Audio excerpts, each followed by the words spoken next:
Hey everyone, and welcome to my online poetry workshop. Writing and reading poetry can be so amazing for kind of dealing with the emotions that you're feeling, expressing yourself, noticing the beauty in the small things, and sort of sharing the human experience that we all go through. However, it can be really hard to engage with poetry, and writing poetry can sometimes feel terrifying. So I thought that I'd make this little workshop. The idea is just to get everyone's creative juices flowing and start processing how we're feeling and the experience we're going through during lockdown and the whole coronavirus saga. So the idea is that this is for anybody, if you've never written poetry before, but also if you've written poetry before, hopefully these exercises will still be of interest to you. And yeah, I would love it if you write anything that you like, please share it with me. I'll pop my email address here. And yeah, I'm also happy to help edit them if you would like. And also, we can publish them on the Flourish website, only if you're comfortable with it, and put people's lockdown poems together. So the first exercise is a free write.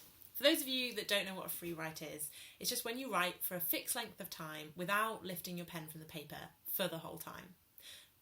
Just keep writing. So this one we're going to do is for 6 minutes. Don't worry about what you're writing, just write whatever comes to your head. It literally doesn't matter whether or not it makes sense or if you keep repeating yourself or going off on a tangent. The idea is to just get some writing down and to free yourself up, make yourself feel sort of less stressed.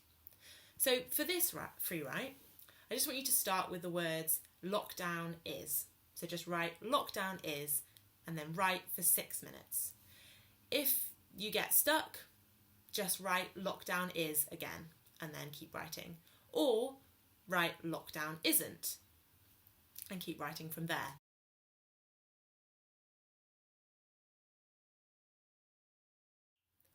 I hope that went well.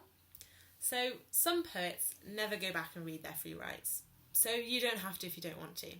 However, I find that sometimes interesting thoughts and ideas can come out during free writes, so I find it useful to go back and underline any words or phrases or ideas that I like. So feel free to do that, go read through it, underline anything, and then you can always come back to that later and expand upon it. Right, time for exercise 2. So obviously, if you're writing poetry, the best thing you can do is to read poetry. And the thing is, it can help inspire you, but also it can help you see what you don't like in poems. And don't worry about plagiarising. Everybody shares ideas. And, if something inspires you, just go for it, because you'll probably find you end up going off on your own tangent anyway. So there's a lot of amazing poems out there, and I would really recommend that you go to the Poetry Foundation website. They have many brilliant poems there, and there's a great selection of poems they have around hope and resilience. If you just Google hope and resilience poems, that webpage will come up. Also, the Ledbury Poetry Festival website is publishing people's poems about lockdown, so go and check those out too. But first, I'm going to read you one of my poems. I wrote this one when I went for one of my early morning walks, very early morning this one was, as one of my daily exercises back in March. Tied up swings. In the darkness, I leave the sleepy warmth of my house like a soul leaves the body. The streets echo with remembered footsteps, lilac half-light making a joke of reality, till it is no longer something I can believe. There was a wedding of 2 ghosts last night along this road.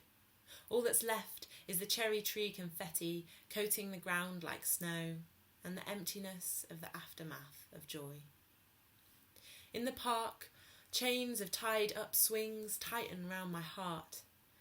The padlock gate rudely informs me this dream is not a dream. Beneath my feet, brittle grass whispers truths I cannot grasp. Mist spreads low and silent across the lake, and my hands ache, too numb to do anything about their own suffering. The still hidden sun begins to paint the sky. It is an almost insensitive bright yellow. She tells me, though, she is not oblivious to our pain, but she has seen too many nightfalls to fear she will not rise again.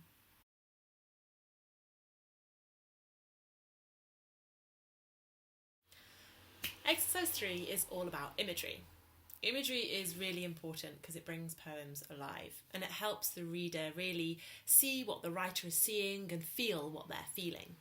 And imagery isn't just about describing what you can see, it's about using all of the senses to really bring the poem alive.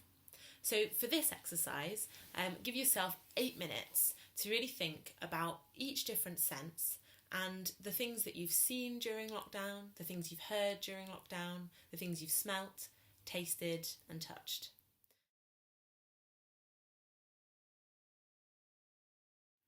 So once you've thought about all the things that you have seen and felt, etc.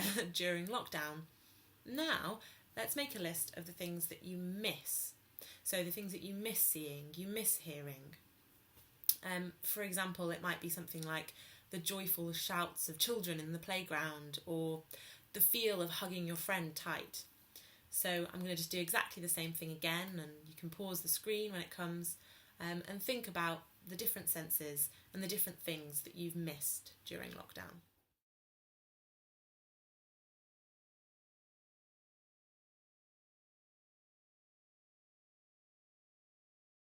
For those of you who can't remember, because who can remember what they learn in school, in probably primary school when we cover this, but similes are when you describe something as being like something else. For example, in my poem, I said, I left the house like a soul leaves the body. I wasn't actually a soul leaving the body, I was like a soul leaving the body. Metaphors, however, are when you describe something as actually being something else, something that they aren't. For example, in my poem, I described the petals as being cherry tree confetti. Obviously, the petals aren't actually confetti, but I was just saying that that's what they look like, so I just said that's what they are. And similes and metaphors are obviously amazing ways of painting pictures in readers' minds. So for this exercise, I want you to think about how lockdown and your experiences during lockdown could be described as being or being like other things to kind of help people really understand how it's felt for you. So I want to give you 5 minutes to answer these questions that will come up on the next screen. So just pause the screen, give yourself 5 minutes, and hopefully these questions will help you start to think about how you can describe lockdown as other things.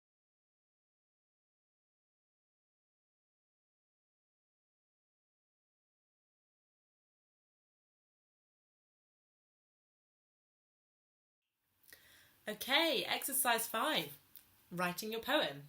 It's a bit cheeky me calling this an exercise because it's not really. But now it's just time for you to look back over everything you've written and see what inspires you. What do you want to write about? Maybe you could expand upon an idea that you had in your free write and maybe add in some of your imagery that you'd written in your lists. Maybe you could write a poem about a walk you went on or some daily exercise you took, like I did. Or maybe you could write a poem about a conversation between you and lockdown, kind of like inspired by the last question.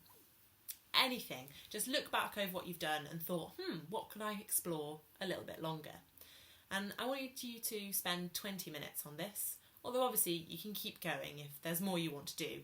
But don't stop if you sort of don't feel inspired at first. Just try and keep going, and you can bring together different things you've done from different exercises and kind of put them together to make a poem and then sort of work on them. But for now, don't worry about spelling or grammar, just let the ideas flow.